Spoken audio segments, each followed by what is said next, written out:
Hello दोस्तों, live with nature में आपका स्वागत है। और आप देख रहे हैं ये मेरा मोगरे का पौधा जैस्मिन फैमिली से बिलोंग करता है। इसको मोगरा, बेला बहुत से नामों से जाना जाता है और इसमें रोज़ इतने सारे फूल आ रहे हैं। करीब 15 दिन हो गए हैं, ये सिलसिला जारी है। तो मैंने ऐसा कौन सा इसमें फर्टिलाइज़र डाला है और मैं किस तरह से इसकी केयर करती हूँ जिससे इतने सारे फूल मेरे मोगरे के पौधे पर आ रहे हैं। आज की वीडियो में आपको मैं पूरी जानकारी दूंगी। मैंने कोई भी बाहर से फर्टिलाइज़र नहीं इसमें डाला है और ना ही मैं इसकी बहुत ज़्यादा केयर करती हूँ। बस सिंपल सी एक दो चीज़ें हैं जो मैं इसमें डालती रहती हूँ। हाँ, रेगुलर बेस पर ही डालती हूँ। इसमें मैं बिल्कुल भी गैप नहीं करती, उस चीज़ को बिल्कुल भी मिस नहीं करती हूँ। और किस तरह से इसमें पानी मैं दे रही हूँ और कैसी जगह पर रखा है, कितनी देर की इसमें धूप दिखाती हूँ जिससे ये पौधा बहुत अच्छे से ग्रो कर रहा है और इसमें ढेरों कलियाँ आ रही हैं। ऐसा नहीं है दोस्तों कि इसमें सिर्फ आज ही इतनी ज़्यादा ब्लूमिंग हुई है, इतनी ज़्यादा कलियाँ सिर्फ आज आई हैं।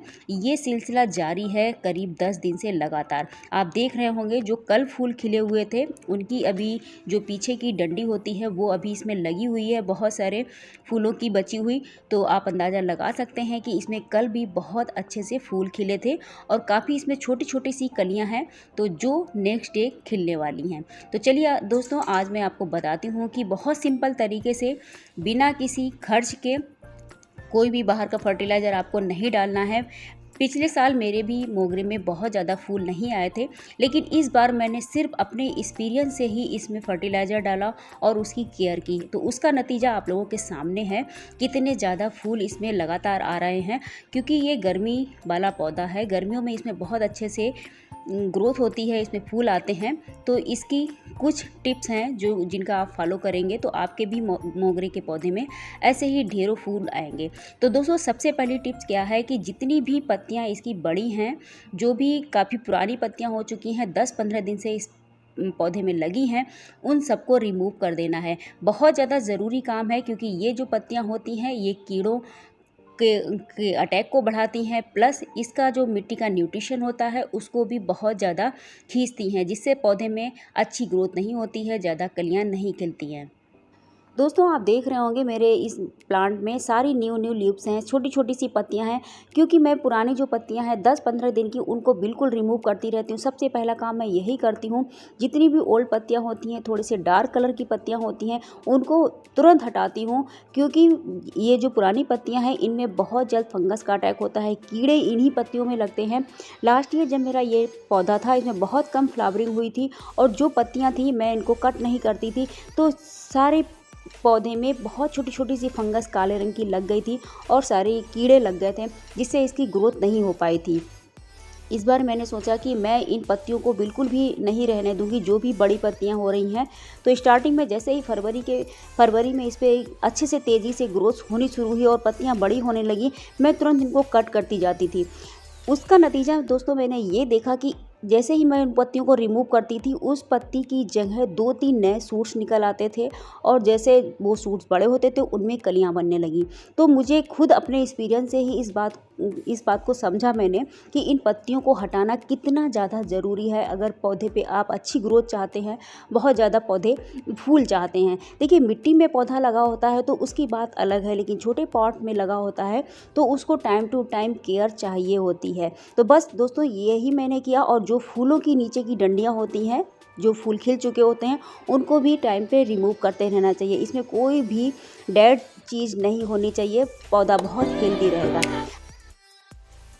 आप देख रहे होंगे मेरे प्लांट में चाहे छोटी सी छोटी टहनी हो चाहे ऊपर की बड़ी ब्रांच हो, सभी में बहुत सारी कलियां हैं और पत्तियां सारी चमकदार हैं क्योंकि पुरानी पत्तियां नहीं इसमें रहती हैं।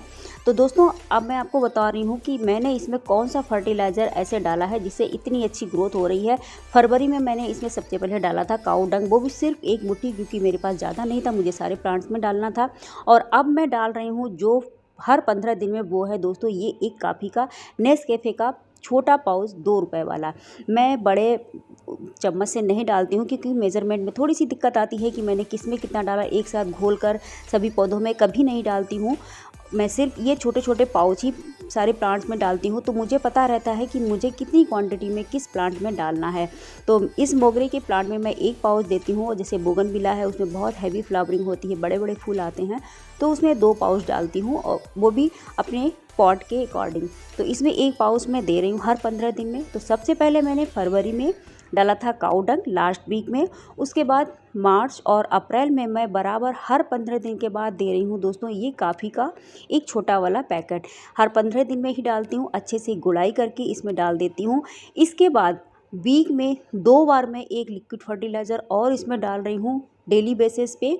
उसका भी ये नतीजा शायद मुझे लगता है कि इस पे इतनी अच्छे से फ्लावरिंग हुई है। तो अभी मैं आपको बताऊंगी कि वो कौन सा फर्टिलाइज़र है जिसको हर हफ्ते में 2 बार मैं डाल रही हूँ। फर्टिलाइज़र डालकर काफ़ी का ये घोल डालकर इस पर अच्छे से पानी देना है, लेकिन बहुत ज़्यादा पानी नहीं देना है कि पॉट से सारा रिमूव हो। इतना पानी आपको नहीं देना है, सिर्फ इतना पानी दीजिए जिससे कि मिट्टी अच्छे से गीली हो सके, नम हो सके, और जो इसमें फर्टिलाइज़र ऐड किया है वो मिट्टी के अंदर ही रहे।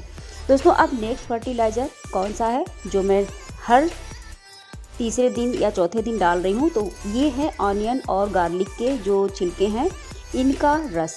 इनको मैं भिगो कर रख देती हूँ, जो भी मेरे 1 दिन के 2 दिन के होते हैं उनको मैं पानी में भिगो कर रख देती हूँ, और हर तीसरे या चौथे दिन मैं इसको 2-3 दिन सोक रहने देती हूँ, उसमें भीगा रहने देती हूँ। उसके बाद छान कर इस पौधे में डाल देती हूँ। जैसे कि मैंने आज काफ़ी का ये घोल डाला है, अब 2-3 दिन के बाद मैं इसमें ये ऑनियन का पानी डाल दूँगी। बस दोस्तों बस ये दो फर्टिलाइज़र मैं डाल रही हूँ इन 2 महीनों में, और इन 2 महीनों में ये देखिए कितना अच्छा रिजल्ट है। कोई भी मैंने बाहर का फर्टिलाइज़र, कोई भी हैवी चीज़ नहीं दी है, और इसका रिज़ल्ट बहुत ही अच्छा है। तो आप भी अपने मोगरे के पौधे की इस तरह से केयर करिए, बस ये फर्टिलाइज़र डालिए और देखिए इसका रिज़ल्ट कितना अच्छा आएगा। आपका घर इतना महकेगा, इतनी अच्छी खुशबू आती है दोस्तों। गर्मियों में और कोई प्लांट आप लगाएं ना लगाएं, लेकिन ये पौधा ग्रीनरी भी देता है, आपके गार्डन को हरा भरा सुंदर बनाता है। इसकी जो मोती जैसी कलियां खिली रहती हैं दोस्तों, इतनी सुंदर लगती हैं, और रात में इसकी खुशबू चारों तरफ जब फैलती है, हवा चलती है, तो फिर क्या ही कहने। तो इसको ज़रूर लगाइए। अब मैं बताती हूँ कि इसको धूप कितनी देर के लिए चाहिए। देखिए मैंने अप्रैल तक तो इसको परमानेंट धूप में रखा, जहाँ पूरी खुली, बिल्कुल भी शैडो नहीं था। सुबह की 7 बजे की धूप से लेकर शाम की 5-6 बजे की धूप बराबर इसको लगती थी, ऐसी जगह पर रखा था ये। उसके बाद अभी मई जब से स्टार्ट हुई है तो मैंने इसको थोड़ा सा शैडो में कर दिया है, जहाँ से इसको 2-2:30 के बाद, जैसे 2-2:30 जब बजता है उसके बाद से इसके ऊपर छाया आ जाती है। तो सुबह से लेकर दोपहर तक की धूप इसको लग रही है, उसमें इसकी अच्छे से ग्रोथ हो रही है और बहुत अच्छा ये पौधा चल रहा है। तो इतनी देर की मैं इसको धूप दे रही हूँ, परमानेंट धूप में नहीं रहता है 5-6 बजे तक।